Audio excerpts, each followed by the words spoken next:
আসসালামু আলাইকুম। কেমন আছো তোমরা সবাই? তোমরা অনেকেই রিকোয়েস্ট করছিলে কাঠগোলাপ উপন্যাসটি নিয়ে আসতে।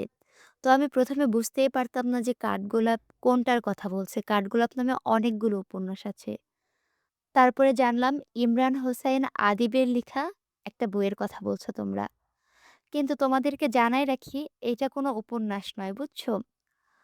কাঠগোলাপ এটা এক ধরনের কাব্য, প্রেমপত্র, দৈনন্দিন জীবনের কথা, অভিজ্ঞতা, বাস্তব চিত্র এগুলো ফুটে উঠেছে। এখানে কোনো গল্প কিংবা চরিত্র ভিত্তি করে কোনো কিছু নেই। আমি ওই জন্যই মূলত এতদিন এই বইটির কোনো ভিডিও ছাড়িনি। তারপরে তোমাদের অনেক রিকোয়েস্ট দেখে আমি বইটা কিনে নিয়ে আসছি। তারপরে ভাবলাম তোমরা যখন এত করে বলছো, তোমাদের কথাটা রাখি। তাই শুরু করছি কাঠগোলাপ। পর্ব সংখ্যা ১। লিখেছেন ইমরান হোসাইন আদিব। পাঠে আছি তোমাদের অপ্রিয় পাঠিকা অরোরা ইসলাম। কাঠগোলাপ। তোমায় আমি কুড়িয়ে পেয়েছি এক ভেজা সন্ধ্যায়, নিস্তব্ধ নির্জন পথে পড়ে থাকা নিঃসঙ্গ একটি কাঠগোলাপের ন্যায়। তোমার কোনো নামধাম ছিল না, কিংবা পরিচয়টা। মনের খেয়ালে তাই তোমার নাম দিয়েছি অপরিচিতা। যদিও রবীন্দ্রনাথের গল্পের চরিত্রের সাথে তোমার কোনো যোগসূত্র ছিল না, অভিভাবকহীন তোমায় আমি আগলে রেখেছি মন্দ লোকের হায়না দৃষ্টি থেকে। আশ্রয়হীন তোমায় আমি আগলে রেখেছি হঠাৎ বয়ে আসা তীব্র ঝড়ো বাতাস আর মেঘের প্রবল বজ্র আঘাত হতে। তারপর সময় চলে যাচ্ছে তার স্বতন্ত্র নিয়মে। তুমিও বড় হয়ে উঠেছ রোজ আমার আদরে। তোমার শরীরের কোমলতা প্রতিনিয়ত বাড়ছে দ্বিগুণ অতি যত্নে। কালো কেশ ছেয়ে যাচ্ছে ঘাড় ছাড়িয়ে কোমর অবধি। তাল মিলিয়ে ঠোঁটের কোণে থাকা তিলটা ক্রমশই মায়াবী হয়ে উঠেছে বড্ড। তুমি বলতে শিখেছ তুমি আকাশ ভালোবাসো। তুমি বলতে শিখেছ তুমি ফুল ভালোবাসো। ছড়িয়ে রূপ লাবণ্য নিজেকে বিকশিত করলে তোমার মায়ায় পড়ে জোনাকিরাও ছুটে দল বেঁধে। বৃষ্টি তোমায় ভেজাতে না পেরে নিজেকে প্রাপিষ্ট ভাবছে প্রতিনিয়ত। তোমার নেশায় মাতাল হয়ে অস্তিত্ব সংকটে ভুগছে কত শত। এরপর হঠাৎ একদিন সাহস করে তোমায় বললাম, আমাকে নিয়ে তোমার অনুভূতি কি? প্রত্যুত্তরে মৃদু হেসে জবাব দিলে, ধন্যবাদ কবি। এবার তবে মুক্তি দাও, নিজের ফেলে আসা শহরে যেতে চাই। নির্বাক আমি দেওয়াল হয়ে দাঁড়াতে পারিনি তোমার ফিরতি পথে, এতটুকু প্রতিবন্ধক হয়ে। এতদিনে আগলে রাখা তুমি আজ মুক্ত হওয়ার বায়না করছো এভাবে, যেন আর একটা মুহূর্ত তোমায় আগলে রাখার অধিকার আমার নেই। কৃতজ্ঞতা বোধটুকুও যেন তার জায়গা থেকে দূরত্ব বাড়িয়েছে ভীষণভাবে। তবুও নিজেকে সামলিয়ে, বিষাদ বহমান স্রোত থামিয়ে, তোমার শেষ যাত্রায় খোপায় গুজে দিলাম একটি কাঁচা শিউলি ফুলের মালা। শেষ আকুতি হিসেবে বলছি, শুকিয়ে গেলেও স্মৃতি হিসেবে রাখিও আগলে পরম মমতায়। এই শেষ চিহ্নটুকু সহস্র বেলা। ২. চিঠির যুগ। চিঠির যুগই ভালো ছিল। শব্দের সৌন্দর্য হারাতো না, রুচির দুর্ভিক্ষও হতো না, আবেগও এতটা সহজলভ্য হতো না। মানুষের প্রতি মানুষের কৌতূহল দ্রুত মিটে যেত না। প্রাপক সযত্নে চিঠি আগলে রাখত বিছানার নিচে, বালিশের নিচে, নয়তো বইয়ের ভাঁজে। কথার গোপনীয়তা থাকত, অনুভূতির স্বচ্ছতা থাকত। দীর্ঘদিন ধরে একটু একটু করে কত শত কথা জমে যেত। খাম খুলে বারবার দেখার আকুতি থাকত। চিঠির উত্তর দেওয়ার ব্যস্ততা থাকত, চিঠির উত্তর পাওয়ার অস্থিরতা থাকত। চিঠির যুগে সুন্দর এক অপেক্ষায় মানুষের শুদ্ধতম ভালোবাসার লেনদেন হতো। ৩. কাঠগোলাপ বিসর্জন। ক্যালেন্ডারে সেপ্টেম্বর ৩০ তারিখ। লাল কলম দিয়ে গোল দাগ টেনেছি। পাশে লিখেছি কাঠগোলাপের বিসর্জন। মনে হয়তো প্রশ্ন জেগেছে যে, কাঠগোলাপের আবার বিসর্জন হয় নাকি? হ্যাঁ, হয়। সপ্তাহের সোমবার ছিল দিনটি। শরতের আকাশে গুড়ি গুড়ি বৃষ্টি। বন্ধ হওয়া চা দোকানে হেলান দিয়ে সুদূরে ভেসে যাওয়া মেঘপুঞ্জ দেখছি। এসব ছাড়িয়ে পাশেই দাঁড়ানো এক নারীর কান্নায় ভাসছি। পরনে লাল শাড়ি, কপালে টিকলি, চুড়ি পরা হাতে। সদ্য বিয়ের আসর হতে পালিয়ে এসে কাঁদছে। ক্রমাগত চলছে এই ক্রন্দন। তার কান্না কিংবা বাসা থেকে পালিয়ে আসা এসব আবার আমারই কারণ। ভালোবাসায় কি শুধুই প্রাপ্তি থাকে না? কি ভালোবেসে মানুষ শুধুই কষ্ট পায়? কিন্তু আজ সে কষ্ট পাচ্ছে আমাকে হারানোর কষ্ট। আমার চোখ শক্ত হয়ে আছে, ভেতরটা পুড়ে যাচ্ছে, অথচ চোখে এক ফোঁটাও পানি নেই। অয়ন্তী, হ্যাঁ, মেয়েটির নাম।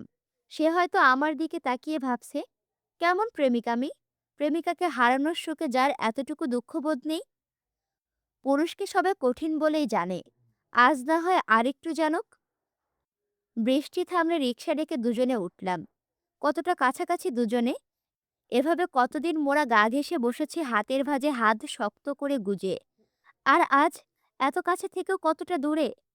টিউশন পড়িয়ে নিজেকে চালিয়ে নেওয়া ছেলেটার কী বা করার আছে, যার ভবিষ্যৎ অনিশ্চিত, সেখানে আর একটা মানুষকে সুখী রাখার বিষয়টা কতটা নিশ্চয়তা দেয়। তবুও মেয়েটি স্বপ্ন দেখেছে, শূন্য পকেট পুঁজি করে দিন পার করার আমার সাথে থাকতে চেয়ে। কিন্তু আমি পারিনি মা বাবার আদরে বেড়ে ওঠা একমাত্র মেয়েকে তাদের অবাধ্য হয়ে নিজের করে নিতে। ভালোবাসি বলে আর দুটো মানুষকে কষ্ট দিয়ে নিজে সুখী হওয়া কি যায়? হয়তো প্রশ্ন উঠতে পারে, যেখানে তাকে পাওয়াটা অনিশ্চিত, সেখানে তাকে ভালোবাসতে গেলাম কেন? উত্তর জানা নেই। হঠাৎ একদিন উত্তর বলে দেব। আপাতত অপেক্ষা সুন্দর। রং বেরঙের আলোকবাতি সাজানো চারতলা বাড়ির সামনে এসে রিকশা থামল। অয়ন্তী ফাঁকি দিয়ে এসেছিল আমার কাছে। তাই হয়তো তাদের পরিবার এখনো বুঝে ওঠেনি তাদের আন্দাজা কোথায়। কোনো কথা হচ্ছে না দুজনার, শুধু চাপা দীর্ঘশ্বাস আর ভেজা চোখ। এক পা দুপা করে সে গেট পেরিয়ে আড়াল হয়ে যাচ্ছে। হঠাৎ পিছন ফিরে তাকিয়ে ছুটে এলো, আমার পকেটে থাকা কাঠগোলাপটা হাতে নিয়ে কাঁদতে কাঁদতে ফের ছুটে গেল আমার দৃষ্টির আড়ালে। মাইকে আজানের শব্দে আমার ভ্রম কেটে গেল। না, অয়ন্তী ফিরে তাকায়নি, ফিরে আসেনি আমার কাছে তার সবচেয়ে পছন্দের কাঠগোলাপ নিতে। হয়তো সে ভাবেনি আজও তার জন্য একটা কাঠগোলাপ নিয়ম করে আমার বুক পকেটে থাকে। ডাক দিব অয়ন্তী বলে? চিৎকার দিয়ে ডাকতে ইচ্ছে করছে। তো তোমার কাঠগোলাপ তুমি নিয়ে যাও, আমায় মুক্তি দাও তোমার স্মৃতি হতে। তোমার স্মৃতি আমায় ভালো থাকতে দিচ্ছে না। এ শহরের বুকে কাঠগোলাপ যতদিন রবে, ততদিন তুমি আমার স্মৃতিতে বারবার এসে তোমায় হারানোর অনলে পুড়িয়ে যাবে। ৪. ভালোবাসা বারণ। দূরের পাখিকে বরং দূরেই রাখি, কাছে এসে যদি ভেঙে দেয় মন। যাকে রাখতে চাই সে থাকতে নাহি চাই। ব্যাকুল মনে বাজে শুধুই বিরহের বিন। পেয়ে গেলেও যেন তৈরি হয় প্রিয় মানুষ হারানোর ভয়। হৃদয়ের অতল গহ্বরে তাকে নিয়েই যত সংশয়। কি এক যাতনা পিষ্ট মন, গুঁড়ো বালির মতো হাওয়ায় উড়ছে ভীষণ। চোখ হতে বহুদূর হারায় যেই জন, তার প্রতি আরোপিত হোক আইন নিষিদ্ধকরণ। মানুষে জন্মেছি এ ভুবন ঘেঁষে, অথচ মানুষকে আজ ভালোবাসা বারণ। ৫. বদলে যেতে হয়। এমন একটা সময় আপনার জীবনে আসে, যখন কেউ আপনার সামনে দাঁড়িয়ে আপনাকে বলে বসে, তুমি দেখি অনেক বদলে গেছো, আগের সেই তুমিটা আর নেই। এমন একটা প্রশ্নের জবাবে আপনি হয়তো সেভাবে তাৎক্ষণিক উত্তর দিতে পারেন না, তবে মনে মনে ভীষণ করে অনুভব করেন যে হ্যাঁ, আপনি বদলে গেছেন। কারণ এই বদলে যাওয়াটা আপনার জন্য ভীষণ প্রয়োজন ছিল। না হলে শহরের ধুলোর মতো ক্ষয়ে যেতেন, নিশ্চিত হয়ে হারিয়ে যেতেন। কেউ চোখ বাড়িয়ে হয়তো খুঁজেও দেখত না। অবহেলা অযত্নে মানুষ শক্ত হয়ে ওঠে। হ্যাঁ, পাথরের মতো শক্ত। শরীরের মতো মন শক্ত হয়ে গেলে তার কাছে আর কিছুই পাওয়ার থাকে না। তার কোনো পিছু টান থাকে না। আর কোনো উপেক্ষা তাকে অপেক্ষায় রাখে না। তাকে আর কোনো অবহেলা ভাঙতে পারে না। তার দুর্বলতা তখন আর কারো জন্য দ্বিতীয় সুযোগ হয়ে ওঠে না। জীবনে কিছু কিছু সময় ভীষণ করে বদলে যাওয়া জরুরি। আপনার বদলে যাওয়া উপস্থিতি যেন মানুষকে ভাবায়। বিশ্বাস করুন, কিছু বদলে যাওয়ায় মানুষের কল্যাণ নিহিত। জীবনের সুন্দর মুহূর্তগুলো কারো জন্য বিষাদে না ভরুক, কারো যত্নের আশায় আপনার অপেক্ষা তৈরি না হোক। মানুষ বুঝুক মানুষের বদলে যাওয়া কতটা ভয়ঙ্কর সুন্দর। ৬. ভালোবাসায় ভালো রাখতে শেখো। ভালোবাসি বলতে হবে না, ভালোবাসি তো সবাই বলে। তুমি বরং তার চেয়ে আমায় ভালো রাখতে শেখো। কারণ ভালোবাসি বলার চেয়ে ভালো রাখাটা জরুরি। সারাদিন খোঁজ নিয়ে বোঝাতে হবে না আমার জন্য তোমার ভীষণ সময়, আমার প্রতি তুমি ভীষণ যত্নশীল। তুমি বরং তার চেয়ে ২ মিনিট সুন্দর করে কথা বলে আমার সারাদিনের ক্লান্তি মিটিয়ে দিও। কারণ সবাই যত্ন করে কথা বলতে পারে না। আমি তোমার কাছে প্রতিনিয়ত দামি গিফট নিয়ে খুশি হতে চাই না। আমি বরং তোমার কাছে ঋণী হতে চাই মানসিক সুখের। তুমি শুধু সেই মানসিক সুখটুকু না হয় উপহার দিও আমায়। কারণ সবাই সম্পর্কের মূল্যায়ন করে দামি দামি পণ্যে আর শারীরিক চাহিদায়।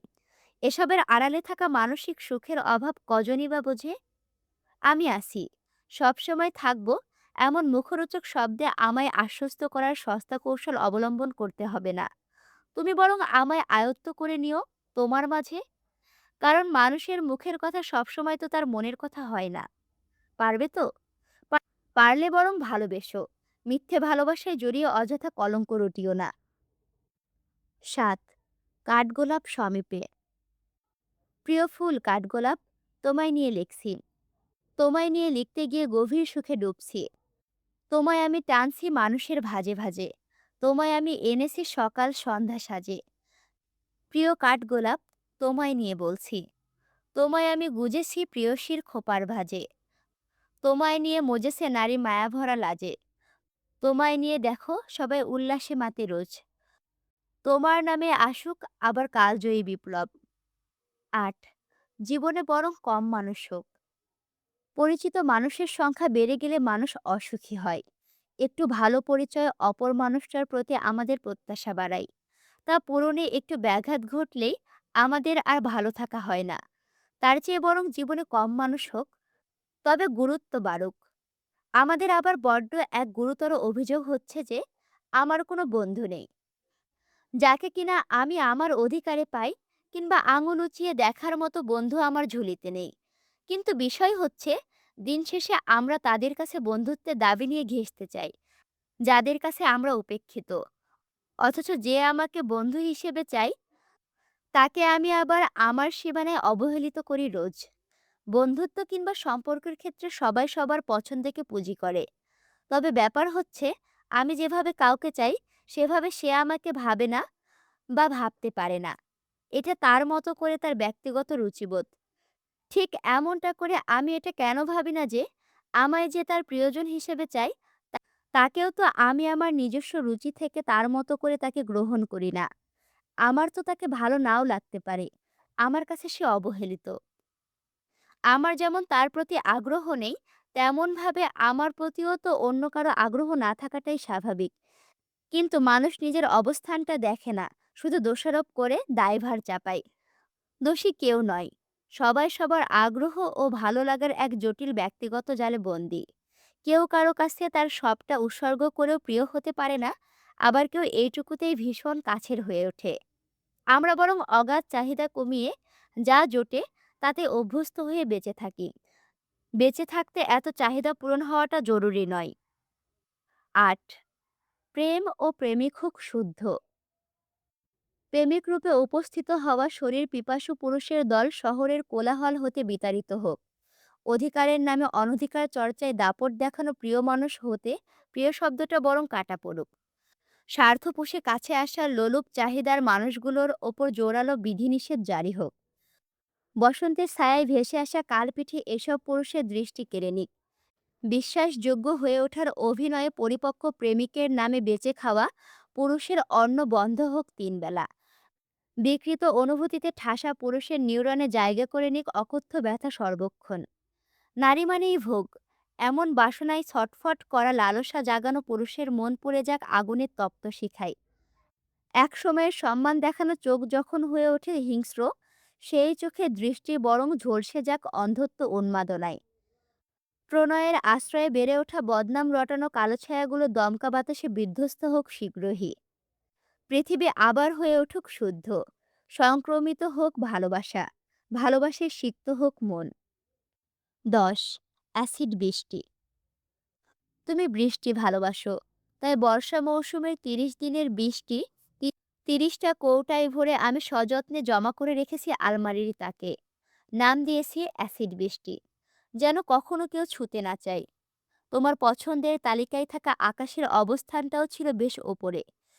সেই পছন্দকে প্রাধান্য দিয়ে টানা ২০ দিনের আকাশকে ক্যামেরাবন্দি করে রেখেছি তোমায় কিঞ্চিত অবাক করে দেওয়ার ক্ষুদ্র বাহানায়। বাদ পড়েনি তোমার পছন্দের কাতারে জায়গা করে নেওয়া কাঠগোলাপ, জবা, দোলন চাপা থেকে শুরু করে ডোবার কচুরি ফুল, কিংবা আবাদি জমির মৌমাছির মুখে পরিপক্ক সরিষা ফুল। নিজের শখ পূরণের জন্য কেনা ডায়েরিটা আজ তোমার শখের তালিকা পূরণে বড্ড ব্যস্ত। অবাক করে দিয়ে বলতে চাই, তোমার মুখ ফসকে বলা অপ্রয়োজনীয় শব্দগুচ্ছ জায়গা করে নিয়েছে যত্ন সহকারে পৃষ্ঠার কোনো এক লাইনে। তোমার রাগ অভিমানে উচ্চারণ করা অকথ্য গালিগুলো শোভা পাচ্ছে বেশ। হঠাৎ কখনো তোমায় এসব দেখিয়ে তোমাতে ভাবাতে সক্ষম হব, সুশীল রকমের গালি তুমিও দিয়েছ কত। তোমার মাঝরাতের শাড়ি পরা ছবি পাঠিয়ে দেওয়া, কিংবা ফোন কলে চুরির শব্দ শোনানো ও খুনসুটিগুলো গল্প আকারে রচিত ডায়েরির ৩৩ নম্বর পৃষ্ঠার সঙ্গে যোগ করে দেওয়া হয়েছে আমায় নিয়ে করা তোমার যোগ্য প্রেমিক হিসাবে অসংখ্য প্রশ্নবাচক বাক্য ভাণ্ডার।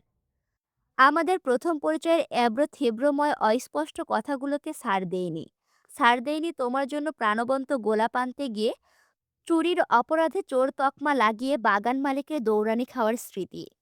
আমি নিজেকে নিয়ে ভাবতে ভুলে গেছি, আমার সকল ভাবনাই তোমার অবাধ বিচরণ। তুমি ঠিক তুমি নও, বরং আমায় আঁকড়েই বাঁচো।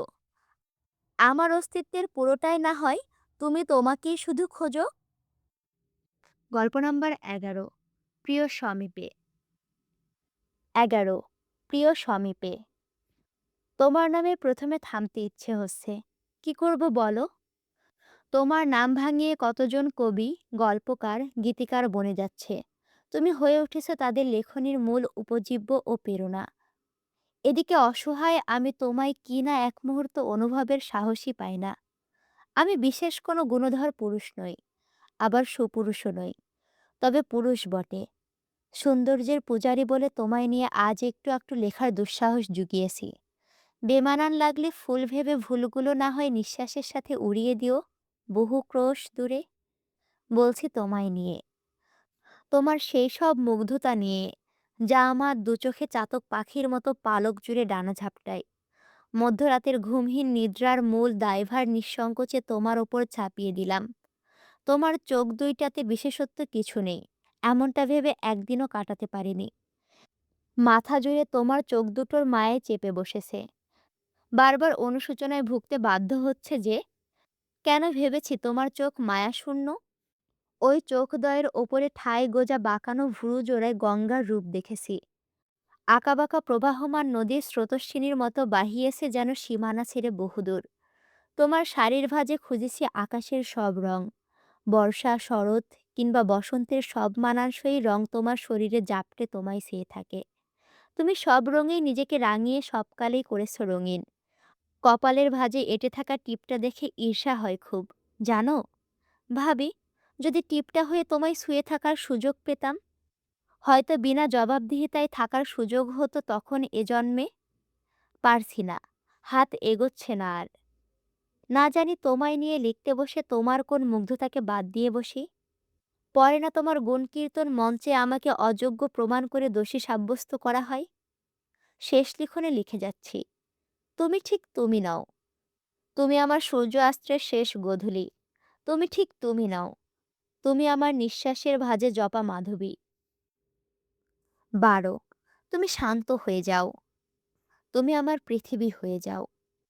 তোমার বিস্তৃত সীমারেখায় ছুটতে ছুটতে আমার ইহকাল কেটে যাক। তুমি হয়ে ওঠো অসীম শব্দে সাজানো কবিতার ন্যায়। তোমায় পড়তে পড়তে আমার দিন ফুরিয়ে রাত কেটে যাক। তুমি আমার আকাশে উত্তপ্ত সূর্য হয়ে যাও। তোমার আলোক কণায় আলোকিত হোক অন্ধকারের ভয়াল জীবনের আর্তনাদ। তুমি বরং আমার জন্য বাতাস হয়ে প্রবাহিত হও। তোমার অভাবে বেঁচে থাকা আমার জন্য অসম্ভব হয়ে উঠুক। তুমি স্বর হয়ে ছুঁয়ে যাও গলার ভাঁজ। তোমার নাম জপতে জপতে আয়ু ফুরিয়ে যাক। তুমি শান্তি হয়ে যাও। সুখ ছড়িয়ে দাও মলিন ভূমির প্রতিটা গলিকোণ। উপেক্ষায় উপচে পড়া বিষাদ ঢেউ। তোমায় অনুভবে তৃপ্ত হোক মন। তোমায় পেয়ে বাঁচার ইচ্ছা বেড়ে যাক। ভেঙে পড়া হৃদয়ে সহস্র যুগ। ১৩, বার্ধক্য প্রেম। বয়স যখন তোমার ঠিক ৬০ ফুরোবে, আমাদের ৪০তম বিবাহ বার্ষিকীতে তোমার ঢিলে চামড়াতে হাতে হাত রেখে কোনো এক গোধূলির শেষক্ষণে বিটুমিনের তৈরি রাস্তায় আমরা দুজন নামব। পা মেলে চলার এতগুলো বছর পেরিয়ে এসে তোমায় তখনও পাশে পাওয়ার এক তৃপ্তিদায়ক অনুভূতি মনটাকে নাড়িয়ে দেবে ক্রমাগত। ওপরওয়ালার নিকট শুকরিয়া নিবেদনের শেষ নেই। মানসিক শান্তি খোঁজার আশ্রয়টা এখনো অবধি সবচেয়ে বড় ভরসার জায়গা হিসেবে আমার স্পর্শে আছে। একটু পর পাশ কাটিয়ে হেঁটে চলা এক তরুণী মিহির খোলা চুলে তুমি বিষাদের দৃষ্টিতে তাকাবে। ততক্ষণে আমি তোমার ঘাড় ছড়িয়ে পড়া চুলে হাত গুজে বিলি কেটে দিচ্ছি। তোমায় বুঝতে দিতে চাই না যে বয়সের তালে আমি তোমার সাদা চুলের জট আমায় আর কাছে টানে না। আমি বলি, তোমার চুলে এখন যে মুগ্ধতা আছে তার অন্য কারো চুলে খুঁজে পাওয়া দুষ্কর। রাস্তার পাশে শাড়ির ভাঁজ ঠিক করে দেওয়া এক নতুন দম্পতির দিকে তাকিয়ে তুমি দীর্ঘশ্বাস ফেললে। আমি ততক্ষণে তোমার বাম পায়ের নিচে এলোমেলো হয়ে থাকা শাড়ির কুচি ঠিক করতে ব্যস্ত। তোমায় বোঝাতে চাই, বয়স বাড়লেই কি দায়িত্ববোধ কমে যায়? বাকি আর ১০টা প্রেমিকের চেয়ে বৃদ্ধ বয়সে এসেও তোমার প্রতি আমি একটু বেশিই যত্নশীল। তোমাকে চমকে দিয়ে হঠাৎ করে ভঙ্গুর কণ্ঠে গেয়ে উঠব আমাদের সতেজ নির্মল সেই দিনগুলোর কোনো গান। তুমি তখন মুগ্ধ হয়ে কান পেতে শুনবে তোমার বৃদ্ধ প্রেমিকের সর্বোচ্চ চেষ্টায় গাওয়া বেসুরো গান। লাইন ভুলে যাওয়া জায়গা থেকে তুমি ঠিক সুর মিলিয়ে গানটাকে এগিয়ে নিয়ে যাবে বহুদূর, ঠিক যেমনটা বরাবরই করে আসছো। রাস্তার বাম পাশে ঠিক আমার দেহের সাথে তোমায় লেপ্টে নিয়ে নিরাপদে হাঁটবো। হাতে ভর দিয়ে হাঁটা তোমার লাঠিটাকে চার দেওয়ালে বন্দি করে রেখেছি। আমার দেহে প্রাণ থাকা অবধি আমি তোমার একমাত্র সহায়ক হিসাবে রয়ে যেতে চাই। স্রষ্টার কৃপায় তোমায় আমি বাঁচিয়ে রাখি দুনিয়ায় সব অশুভ দৃষ্টি হতে। তোমার নিরাপত্তা নিশ্চিত করা আমার বিশেষ কর্তব্য। পায়ের কাছে পড়ে থাকা কৃষ্ণচূড়ার পাপড়িগুলো খেলা করে বাতাসের সাথে উড়ে উড়ে ছড়িয়ে যাচ্ছে, যেন তারা আমাদের আজও বরণ করে নিতে ভীষণ উৎসুক।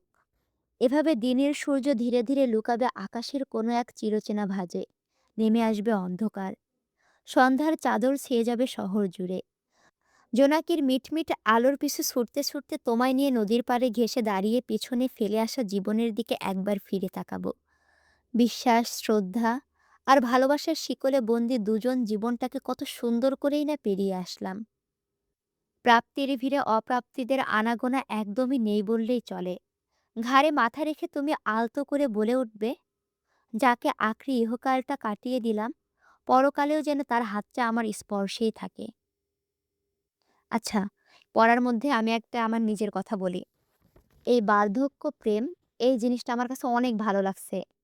তোমাদের কাছে কেমন লাগছে অবশ্যই কমেন্ট করে জানাবে। ১৪, বেনামি চিঠি। তুমিও কি ছুঁয়েছ আধারের মলিনতা?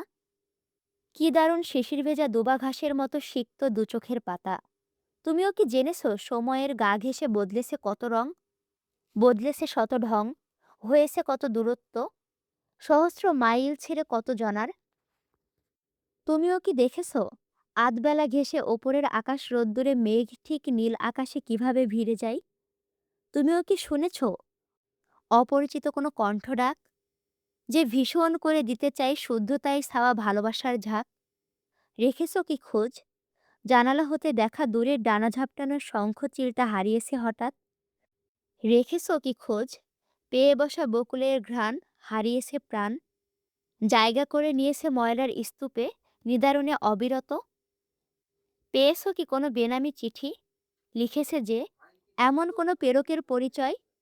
শহরের পর শহরের দূরত্ব শেষ, তবুও মেলে না তাকে। কাকে খুঁজতে গিয়ে মিথ্যা মরীচিকার মায়ে পড়ে কাকে বা হারাতে হয় বেলা শেষে? আসসালামু আলাইকুম রহমতুল্লাহ। কেমন আছো তোমরা সবাই?